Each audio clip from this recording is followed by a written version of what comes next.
রাজধানীর street food ভেন্ডারদের নিয়ে স্বাস্থ্য শিবিরের আয়োজন করেছেন আগরতলা স্মার্ট সিটি প্রকল্পের আধিকারিকরা। রাজধানীর সুকান্ত একাডেমির প্রেক্ষাগৃহে এই শিবিরের আয়োজন করা হয়। শিবিরে উপস্থিত ছিলেন আগরতলা পুর নিগমের মেয়র তথা বিধায়ক দীপক মজুমদার, স্মার্ট সিটি প্রকল্পের সিইও ডক্টর শৈলেশ কুমার যাদব সহ অন্যান্য আধিকারিকরা।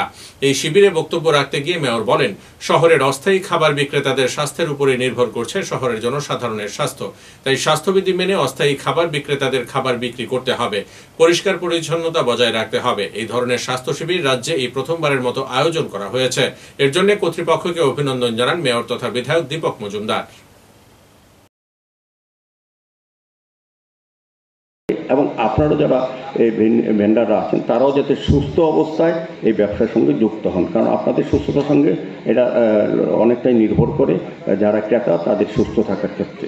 তো আমি আশা করব যে আমাদের পিএম স্বনিধি যে প্রকল্প, যে ভেন্ডারদের জন্য যে প্রকল্প, যে কাজগুলি আমাদের এখানে লক্ষ্য করা যাচ্ছে, আমাদের যে 3100 জন যারা ভেন্ডার আছেন তারা সবাই কিন্তু নিয়মিত বাকি টাকাগুলি, যেগুলি ব্যাংকের মাধ্যমে এখানে ব্যাংকের পরিষেবা দেওয়ার বাধ্যতামূলক আছে, ছেলে আপনারা লোন নিতে 10,000 টাকা করে সরকার এটা ব্যবস্থা করেছেন ব্যাংকের মাধ্যমে। যারা 10,000 টাকা পরে পরিশোধ করবেন তারা 20,000 পাবেন, 20,000 পর 50,000 পাবেন, সেভাবে আপনাদের ব্যবসা বৃদ্ধি করতে পারবেন। কিন্তু অনেকেই 10,000 নেওয়ার পর আর জমা দিতে চায় না, এটা একটা ব্যাড প্র্যাকটিস। সেই জায়গাটা আপনাদের যারা নেতৃত্বরা আছেন, বিপ্লববাবু অনেক সময় চেষ্টা করেন আপনার সঙ্গে আলোচনা করেন, উনি এখনও বলেছেন আলোচনা।